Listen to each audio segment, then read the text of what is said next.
Episode స్టార్టింగ్లోనే మన hero gang అంతా కూడా వాళ్ళ బేస్లో టీవీ చూస్తూ తింటూ ఉండగానే అప్పుడే టీవీ రిపోర్టర్స్ అందరూ కూడా రీసెంట్గానే ఎర్లీ మార్నింగ్ కొన్ని ఇన్సిడెంట్స్ జరిగాయి. అవి ఇన్సిడెంట్స్ కంటే మర్డర్స్ అని చెప్పొచ్చు.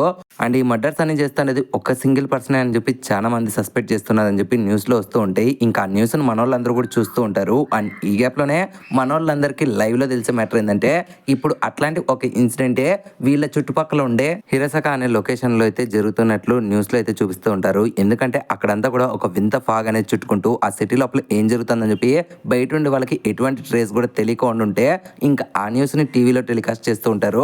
ఇంకా దాన్ని చూసిన మనోళ్ళంతా కూడా ఖచ్చితంగా ఇది మోనోనోకి పని అంటే ఇంక అప్పుడే జీరో గడు అసలు మోనోనోకిస్ ఎందుకని హ్యూమన్స్ని తింటాయంటే ఇంకా పక్క నుండి మన ఫుయో పాప్ కూడా యాక్చువల్గా మనుషులు అండ్ వేరే జంతువులు మోనోనోకిస్కి ఫుడ్గా ఎందుకు మారుతారంటే వాళ్ళలో ఉండే ఆ విటల్ ఎనర్జీ అనేది ఆ మోనోనోకిస్ తీసుకొని అవి పవర్ఫుల్గా మారుతాయి. సో అందుకనే మనుషుల్ని తినడానికి ప్రిఫరెన్స్ తీసుకుంటాయి. ఎందుకంటే వాళ్ళలో ఉండే విటికల్ ఎనర్జీ ద్వారా ఆ మోనోనోకిస్ పవర్ అప్ అనేది డెవలప్ అవుతూ వస్తుంది. సో అందుకనే వాళ్ళు మనుషుల్ని తింటారంటే ఇంకా మాట్లాడిన మన జీరో గడు కూడా నాకు ఇప్పుడు అర్థమైంది.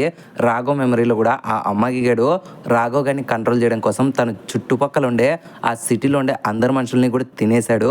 అందుకని రాఘో చేసిండే అంత పెద్ద అటాక్ నుంచి కూడా వాడు అంత బాగా తప్పించుకున్నాడు అని చెప్పి మన జీరో గడు అర్థం చేసుకుంటాడు. అండ్ ఇక్కడే సీన్ అని గట్టే నెక్స్ట్ సీన్ లో మన షీబా గడు కుషిమో పాప అయితే కాఫీ తాగుతూ మాట్లాడుకుంటూ ఉంటారు. ఇంకప్పుడే మన షీబా గడు తన రిపోర్ట్స్ ఇంకా తన టీమ్మేట్స్ చేసిండే ఆ లెవెల్ ఆఫ్ ట్రైనింగ్ అంతా విషయాలు కూడా మన టోకో పాపకు చెప్పడంతో ఇంకా తను కూడా సరేలే కానీ నువ్వు ఈ సొల్లు అంతా చెప్పడానికే నాతో మీటింగ్ సెట్ చేసుకున్నావు, నేనేదో అనేలా క్యాజువల్గా ట్రైనింగ్ ఇవ్వాలన్నట్లు ఇచ్చే తప్పనిసి నాకు మీ వాళ్ళ మీద ఎక్కువ నమ్మకం లేదంటే ఇంకా అప్పుడే షీబా గారు కూడా సరే నువ్వు నమ్మకుంటే మాకేం కాదు, బట్ మా వాళ్ళకైతే బాగా టాలెంట్ ఉందని చెప్పి మనోడైతే మాట్లాడుతూ ఉంటాడు. అండ్ ఈ గ్యాప్లోనే తన అసిస్టెంట్ అండి టొకిటా గారు ఫోన్ చేసి జరిగిన అన్ని విషయాలు కూడా మన పాపకు చెప్పడంతో ఇంకా పాపకి ఏం చేయాలో అర్థం కాదు. ఇంకా ఛాన్స్ దొరికిందని చెప్పి వెంటనే మన షీబా గారు ఎందుకని నువ్వు మా టీమును పంపించకూడదు, ఆల్రెడీ ఇప్పుడు జరుగుతున్న ఆ ఇన్సిడెంట్ అనేది మేమున్న లొకేషన్కి చాలా దగ్గరగా ఉంది, ఆ నా టీమే మంచి కేపబుల్, ఒక్కసారి వాళ్ళకు ఒక ఛాన్స్ ఇవ్వు అంటే ఇంకా మన పాపకు కూడా చేసేదేం లేక సరే అని చెప్పి ఆఫర్ ఇస్తుంది. ఆ నెక్స్ట్ సీన్లోనే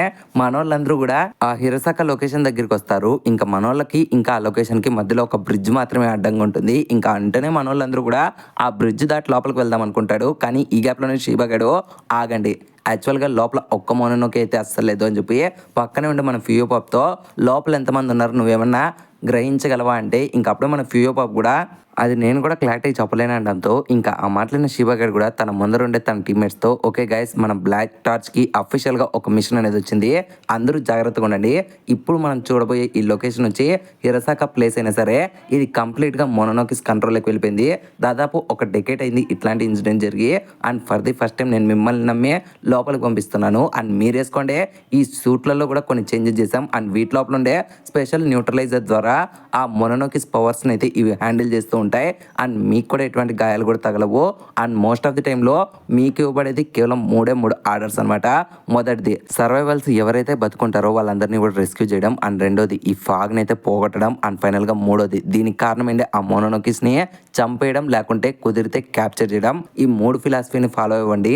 అండ్ లోపలికి వెళ్ళి నుంచి మీతో కనెక్షన్ అనేది మేము కోల్పోకుండా ఉండడానికి ఒక స్పెషల్ కనెక్షన్ అయితే మేము రెడీ చేసాం, అది కూడా ఫియో ద్వారా అని చెప్పి ఒక్కసారిగా తన ఫ్లవర్ని సమన్ చేసి ఆ ఫ్లవర్ పెటల్స్ ఏవైతే ఉన్నాయో 3 పెటల్స్ని మన వాళ్ళకి ఇచ్చి ఓకే ఇది మంచి ట్రాన్స్మిషన్ మాదిరి ఉంటుంది, మీకు నాకు మధ్యలో ఏ కనెక్షన్ కూడా కట్ అవ్వదు. అండ్ మనం మాట్లాడుకునే అన్ని విషయాలు కూడా అందరూ వింటూ ఉంటారంటే ఇంకా మాట్లాడిన మన వాళ్ళు ఏంద్రా ఇది ప్రతిసారి ఆకులు నెత్తుకొని వచ్చి మనమందరూ షో ఆఫ్ చేస్తుంది ఏంద్రా అనుకుంటారు. అండ్ ఇక్కడే సీన్ అనే గట్టే నెక్స్ట్ సీన్లో మనకి ఆ మోనోనోకిస్ చూపిస్తారు. అండ్ ఆ మోనోనోకిస్ అన్ని కూడా 1-2గా ఉండే టోటల్గా 4 మోనోనోకిస్ ఉంటాయి. అండ్ మొదటి మోనోనోకి అక్కడ ఉండే మొత్తం ఆ లొకేషన్ని తన యొక్క ఫాగుతో అయితే కంట్రోల్ చేస్తూ అందరినీ ఎఫెక్ట్ చేస్తుంది.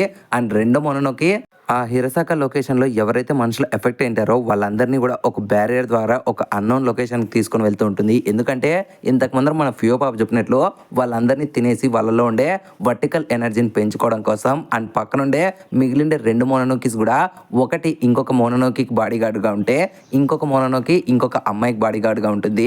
ఇంకప్పుడే మన నరోవో మోనోనోకి వెంటనే మనోళ్ళు లోపలికి వచ్చిందని సెన్స్ చేసి తన టీమ్మేట్స్ అండ్ అదర్ మోనోనోకిస్కి అయితే ఇన్ఫార్మ్ చేస్తుంది. కానీ ఈ గ్యాప్లోనే మన పాప రెండోసారి అందరినీ పిలిచి యాక్చువల్గా నేను తప్పుగా ఆలోచించాను, లోపలికి వచ్చినది ముగ్గురు అనుకున్నా కానీ వాళ్ళతో పాటు ఒక నల్ల పిల్లి కూడా ఉందనడంతో ఇంకా ఆ మాటలు నాకు కనవగడు.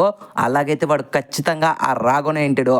చాలా సంవత్సరాలైంది వాడిని చూసి, ఇప్పుడే నేను వాని దగ్గరికి వెళ్ళి వాడిని చంపి తినేబోతున్నానని చెప్పి మన కనావగాడు అంటూ ఉంటే ఇంక పక్కన ఉండే రోరన్ గడు ఆగో నువ్వు అలా చేయకు, యాక్చువల్గా మన బాస్ చెప్పినది ఇక్కడ ఉండే జనాలందరినీ కూడా మన యొక్క లొకేషన్ తీసుకొని రమ్మని అండ్ వేరే గొడవల్లో తల దూర్చొద్దని చెప్పినాడు. ఇప్పుడు నువ్వు వెళ్ళి వేరు వేరు పెంటల్లో దూరద్దన్నా సరే మన కనావగాడు మాత్రం నేను ఎవడి మాట విన్నట్లు వెంటనే నరోక పాపతో అయితే మాట్లాడడానికి ట్రై చేస్తూ ఉంటాడు కానీ బట్ అటు సైడ్ ఉండే నరోక పాప నిద్రపోతూ ఉంటుంది. ఎందుకంటే కంటిన్యూస్గా తన పవర్స్ను ఉపయోగించడం వల్ల ఇంకప్పుడే కనవగడు కొంప తీసి ఆ అమ్మాయిని ఏమైనా చంపేశారా అంటే ఇంకప్పుడే రోరింగ్ గడు నువ్వు అంతగా ఏం భయపడద్దు, తనతో పాటు ఉండే ఆ బాడీ గార్డ్ మొనోకి చాలా స్ట్రాంగ్, ఆ నైళ్ళు ముగ్గురు వెళ్ళినా సరే ఎవరు తనని చంపలేరంటే ఇంకప్పుడే కనవగడు అలాగైతే ఓకే దీన్ని నేనే సెటిల్ చేసుకుంటా, ఆ రాఘవ్ గారిని నేనే చంపేస్తా అని చెప్పి వెంటనే మనోడు రాఘవ్ ఉండే వైపు వెళ్తూ ఉంటాడు. ఆ నెక్స్ట్ సీన్లోనే మనకి బ్లాక్ టార్చ్ టీమ్ మెంబర్స్ని కూడా చూపిస్తారు. మన వాళ్ళు ముగ్గురు సక్సెస్ఫుల్గా లోపలికి ఎంటర్ అవుతారు అండ్ అక్కడ ఉండే జనాలందరి సిచ్యువేషన్స్ చూసి వెంటనే రీజీగాడు ఖచ్చితంగా వీళ్ళ మీద ఏదో స్పెల్ జరిగింది, అందుకని వీళ్ళంతా కూడా ఇలా స్ప్రో కోల్పోయారు అండ్ మీరు గమనిస్తే జనాలందరూ కూడా ఏదో ఒక వైపు వెళ్తున్నారు, బహుశా వీళ్ళందరినీ వేరే చోటుకి టెలిపోర్ట్ చేస్తున్నట్లున్నారు. మనం ఎలాగైనా వీళ్ళని కాపాడాలి అంటే ఇంకప్పుడే మన ఇచ్కా బాబు కూడా అసలు ఎలా కాపాడతాం, ఇక్కడ ఎంతమంది మోనోకి ఇస్తున్నారో కూడా మనకు తెలియదు అనడంతో ఇంకప్పుడే జీరో లోపల ఉండే రాఘవ్ గారు బయటకు వచ్చి నేనేమన్నా మీకు హెల్ప్ చేయాలంటే ఇంకా ఒక్కసారిగా ఇచ్చుకా పాప ఓ రాఘవ్ నువ్వు మాతో పట్టునే ఉన్నావు కదా అండ్ ఎంతమంది మోనోకి ఇస్తున్నారో ప్లీజ్ మాకు కనుక్కొని చెప్పవా నీ పవర్స్ ఉపయోగించి అనడంతో ఇంకా అప్పుడే మన రాఘవ్ గారు తన పవర్స్ ఉపయోగించుకొని నలుగురు ఉన్నారని చెప్తాడు. ఇంకా అలా మన వాళ్ళందరూ కూడా వాళ్ళు ఎక్కడెక్కడ ఉన్నారు అంటే ఇంకప్పుడే రాఘవ్ గారు అది నేను క్లారిటీగా చెప్పలేను అనడంతో ఇంకప్పుడే మన జీరో గారు తన తెలివితేటలు ఉపయోగించుకొని అక్కడే ఉండే కొన్ని కాకుల ద్వారా అసలు ఈ లొకేషన్లో ఏం జరుగుతుందని చెప్పి ఇన్ఫర్మేషన్ అయితే కలెక్ట్ చేస్తాడు. సో ఆ విధంగా మన వాళ్ళకి తెలిసేది ఏంటంటే ఇక్కడ టోటల్గా 4 మోనోనోకీస్ ఉన్నాయి, ఇద్దరుగా స్ప్లిట్ అయి ఉన్నారు.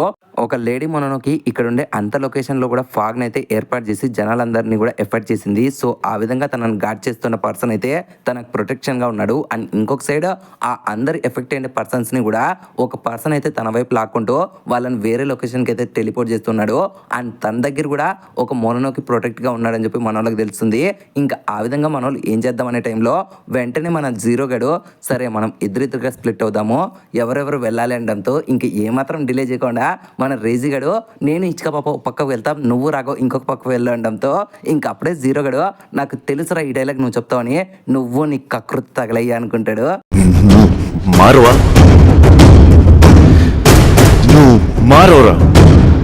ఇంకా అలా మన వాళ్ళు మాట్లాడుకుంటూ ఉండగానే ఒక్కసారిగా అక్కడికి కనావగాడైతే ఎంట్రీ ఇస్తాడు అండ్ వచ్చిన వెంటనే మనం రాఘవ్ గారిని చూసి long time no see the great మోనోనోకి హీరో ఎలా ఉన్నావు, ఇప్పుడు నువ్వు చావబోతున్నావు అనడంతో ఇంకా దాన్ని చూసిన మన వాళ్ళందరికీ ఫిక్స్ అయిపోతుంది వీడు నార్మల్ మోనోనోకి అస్సలు కాదని చెప్పి ఇంకా వెంటనే జీరో గాడు ఇంతకు ముందర మన రీజీ గారు చెప్పిన ప్లాన్కి అగ్రి అయ్యి వాళ్ళిద్దరిని ఇక్కడ నుంచి వెళ్ళిపోమంటాడు అండ్ ఈ మోనోనోకిని నేను ఇంకా రాఘవ్ చూసుకుంటామంటారు. ఇంకా ఆనాయిలు కూడా ఫస్ట్లో వెనకాడికి వేసినా సరే బట్ జీరో మీద నమ్మకం పెట్టుకొని ఆనాయిలు అక్కడ నుంచి వెళ్ళిపోతారు. ఇంకా వాళ్ళు వెళ్ళిపోయిన నుంచినే మన కనావగాడు ఏంటి ఒకడే రాఘవ్ పవర్ ఉపయోగించుకొని నన్ను చంపేద్దాం అనుకుంటున్నావా, అది జరగని పని అంటే ఇంకా మన జీరో గాడు కూడా నీకు మా కోఆర్డినేషన్ గురించి పూర్తిగా తెలియదు అనుకుంటా, 2 నిమిషాలు టైం ఇవ్వు చంపి పారదొబ్బుతా అని చెప్పి తన పవర్ని అనలైజ్ చేస్తాడు. అండ్ ఇక్కడే సీన్ అనే కట్టే నెక్స్ట్ సీన్లో మన ఇచ్కా పప్ప వెంటనే రోరిన్ దగ్గరికి వెళ్తుంది. ఇంకా మన రీజీగాడేమో వెంటనే ఈ ఫాగ్ను తొలగించడం కోసం నరోక పాప దగ్గరికి అయితే వెళ్తాడు. ఇంకా అలా మన black torch team versus Mononokes battle అయితే స్టార్ట్ అవుతుంది అండ్ ఇక్కడ సీన్స్ అనేవి కూడా సిమిలర్గా ప్యారలల్గా జరుగుతూ ఉంటాయి కాబట్టి మనం 1 by 1 అయితే ఎక్స్ప్లెయిన్ చేసుకుంటుద్దాం. ఫస్ట్ బ్యాటిల్ వచ్చి మన జీరో రాఘవ్ వర్సెస్ కనావా ఫైట్ అనమాట. అండ్ ఇక్కడ మన కనావా గడు మల్టిపుల్ టైమ్స్ మన వాళ్ళ మీద అటాక్ చేస్తూ ఉంటారు కానీ బట్ మన వాళ్ళు మాత్రం దాన్ని ఈజీగా డాట్ చేస్తూ ఇంకెప్పటికే ఎక్కువసేపు ఆడుకున్నాం ఇంకా వీడిని చంపి పడదొబ్బాలని చెప్పి ఒక్కసారిగా తన పవర్ని అనలిస్ట్ చేసి రాఘవ్ పవర్తో మన జీరో గడు ఒక్క పంచ్ కనావా గని మీద ఇస్తాడు అండ్ దెబ్బకి ఆ అటాక్ తీసుకున్న వాడు చనిపోతాడు అనుకుంటే బట్ వీళ్ళు చేసిన అటాక్ని మన కనావా గడు తన బేర్ హ్యాండ్స్తోనే దాన్ని అబ్జర్వ్ చేసుకుంటూ ఉంటాడు. ఇంకా దాన్ని చూసినా మన వాళ్ళకి ఏం అర్థం కాదు అండ్ రెప్పపర్చడంలోనే దాన్ని అబ్జర్వ్ చేసుకొని మన కనావగాడైతే తన యొక్క ఫుల్ పవర్ని అనలిస్ట్ చేస్తాడు. ఇంకా దాన్ని చూసిన మన వాళ్ళకి ఏం అర్థం కాదు. ఇంకప్పుడే కనావగాడు కూడా ఏంటి రాఘవ్ ది గ్రేట్ మోనోనోకి ఏంటి నువ్వు ఇంత తక్కువ పవర్నే కన్జ్యూమ్ చేసావా, అసలు నువ్వు ఈ మనిషిలో ఉండి నీకు పవర్ లేదా లేకుంటే నీ పవర్ని ఎవరన్నా కంట్రోల్ చేయడానికి ట్రై చేస్తున్నారా, ఈ అటాక్స్ అన్ని కూడా వేస్ట్, నువ్వు నన్ను చంపాలంటే నువ్వు ఖచ్చితంగా ఫుల్ ఫ్లెడ్జ్డ్‌గా ఫైట్ చేయాలి రాఘవ. కమాన్ ఫైట్ చెయి అని చెప్పి ఒక్కసారిగా తన పవర్‌తో మన జీరో గాని మీదైతే గ్రావిటేషనల్ ఫోర్స్‌తో అటాక్ చేస్తాడు. అండ్ ఆ విధంగా మన జీరో మీద దాదాపు 1 టన్ను బరువు ఎలాగైతే మీద పడితే మనిషి తట్టుకోలేడో అలా మనోడు భూమిలోకైతే పడిపోతూ ఉంటాడు. ఇంకా ఆ ఎనర్జీని మన జీరో గాడు కంట్రోల్ చేయలేకుండా ఉంటే ఇంకా దాన్ని చూసిన కనావో గాడు మీ హ్యూమన్స్ అంతా కూడా వేస్టే. మీకు పవర్ లేదని తెలిసినప్పుడు జనాలు అందరినీ పూజిస్తారు. ఒకవేళ మీకే కానీ పవర్ వచ్చిందనుకో అప్పటి వరకు మీరు పూజించే దేవుళ్ళనైనా సరే మీరు చంపేయడానికి కూడా వెనకాడరు. అలాగే నా ఫ్లాష్ బ్యాక్ కూడా జరిగింది. ఒకప్పుడు నన్ను కూడా అందరూ దేవుడి మాదిరి కొలిచి నాకు కావాల్సిన ఫుడ్ కావాల్సిన ప్రతి ఒక్క ఐటమ్స్ కూడా పెట్టి నన్ను ఒక దేవుళ్ళగా కొలిచేవాళ్ళు. అండ్ నేను కూడా ఆ జనాలందరూ కూడా మంచి వాళ్ళు అనుకుని వాళ్ళకి హెల్ప్ చేసేవాడిని. కానీ ఆ రోజు నా దగ్గరికి అమ్మాగి వచ్చి చెప్పాడు ఈ నాయలంతా స్వార్థపరులని. నేను కూడా రాఘవ మాదిరి తనతో జాయిన్ కాలేదు. కానీ ఆ మరుసటి రోజే ఆ నాయలు అందరూ వచ్చి నన్ను అటాక్ చేస్తారు, నన్ను చంపేయడానికి ట్రై చేస్తారు. కానీ నేను లొంగుతానా రిటర్న్లో వాళ్ళందరినీ చంపేశా. అండ్ ఆ రోజు నుంచి ఇప్పటి వరకు ఖచ్చితంగా హ్యూమన్స్ని డిస్ట్రాయ్ చేయాలన్నట్లు ఆ మాగితో పాటు పనిచేస్తున్నా. ఇప్పుడు హ్యూమన్స్కి హెల్ప్ చేస్తుంటే నిన్ను కూడా వదిలిపెట్టను రాగో, ఇంకా నువ్వు నా చేతిలో చావాల్సినదే అంటాడు. ఇంకలా మన కనావోగాడు జీరో గాని చంపేస్తాడు అనే ఈ గ్యాప్లో ఒక్కసారిగా మన జీరో గాడు ఆ అటాక్ మధ్యలో తన కోట్ని అయితే లాస్ట్ చేస్తాడు. ఇంకా ఆ విధంగా కోట్ పక్కనకి వెళ్తుందో లేదో మన రాఘు కానీ ఫుల్ ప్లేజ్డ్ పవర్ అయితే అన్లీష్ అవుతుంది. అండ్ రెప్పపాటు క్షణంలోనే మన జీరో గనికి ఒక కొత్త ఫామ్ అయితే వస్తుంది. అండ్ ఈ ఫామ్లో మన రాఘవ్ గడు తన కంప్లీట్ పవర్ని అయితే తను కంటిన్యూస్గా ఫీల్ అవుతూ ఉంటాడు. ఇంకా ఆ విధంగా తన కొత్త ఫామ్లోనే మన జీరో గడు ఒక్కటే దెబ్బకి కనావగాన్ని నరికి పారేస్తాడు 2 ముక్కలుగా. ఇంకా చనిపోతున్న మన కనావగాడు కూడా ఇదే ది గ్రేట్ రాఘవ్ పవర్ అనుకుంటా, నీతో ఫైట్ చేస్తున్నందుకు నాకు ఎంతో సంతోషంగా ఉంది. ఫైనల్గా నా చావును కూడా నేను సంతోషంగా స్వీకరిస్తున్నా, గుడ్ బై రాఘవ్ అంటాడు. ఇంకా మన జీరో గానికి ఏమర్థం కాదు ఇంత పవర్ నువ్వు ఎలా అనలిస్ట్ చేసావు రాఘవ్ అంటే. ఇంకా మన రాఘవ్ గారు కూడా అది నాకు కూడా తెలియదు, నేను జస్ట్ వాడు చేసిన అటాక్ని డాట్ చేద్దాం అనుకున్నా, బట్ అదే కొద్దిగా బ్లేడ్గా మారి వాడిని 2గా కట్ చేసింది అంటాడు. ఇంకప్పుడే జీరో గాడు మరి ఎందుకని ఈ పవర్ని నువ్వు ఫస్ట్లో అనలిస్ట్ చేయలేదంటే ఇంకప్పుడే మన రాఘవ్ గానికి కూడా డౌట్ వస్తుంది. ఇంతకు ముందర నేను కావాలని ట్రై చేసినా సరే నా పవర్ అనేది ఎందుకు బయట రాలేదు, కొంపతీసి ఇంతకు ముందర ఈ జీరో గడు వేసుకోండే ఆ యొక్క సూట్ ద్వారానే మన జీరో గడు నా ఫుల్ ఫ్లెడ్జ్డ్ పవర్ అయితే యూజ్ చేయలేకపోయాడా, అలాగైతే ఆ సూటే మాకు పెద్ద మైనస్ పాయింట్ అని చెప్పి మన రాఘవ్ గడు అనుకుంటాడు. అండ్ ఇక్కడే సీన్ అని కట్టి నెక్స్ట్ సీన్ లో మనకి ఇచ్కా బ్యాటిల్ చూపిస్తారు. ఇంకా మన ఇచ్కా పాప తన ఎదురుగా ఉండే మొనోనోకి రోరిన్ గాన్తో మాట్లాడుతూ మర్యాదగా దీన్ని అంతటిని ఆపేసి సరెండర్గా లేదంటే చచ్చిపోతావు అని వార్నింగ్ ఇస్తే ఇంక వెంటనే మన రోరిన్ గారు కూడా తన పవర్తో ఇచ్కా మీద అటాక్ చేద్దాం అనుకుంటాడు. కానీ ఈ గ్యాప్లోనే తను నిలబడిండే ఆ గేట్ దగ్గరికి మన ఇచ్కా పాప వచ్చి నువ్వు చాలా స్లోగా ఉన్నావు, దమ్ముంటే నన్ను ఆపు చూద్దాం అనడంతో ఇంకా రోరిన్ గడు కూడా ఆ మాట నేను చెప్పాలని చెప్పి ఒక్కసారిగా తన చేతిలో ఉండే ఫ్లాగ్ తో అక్కడ ఒక ఇల్యూజన్ క్రియేట్ చేస్తాడు. అండ్ కళ్ళు ముచ్చి తెరిసే లోపలే వీళ్ళు ఇద్దరు ఇంకా ఆ గేట్ ఆకాశం పెయిన్ ఉంటుంది.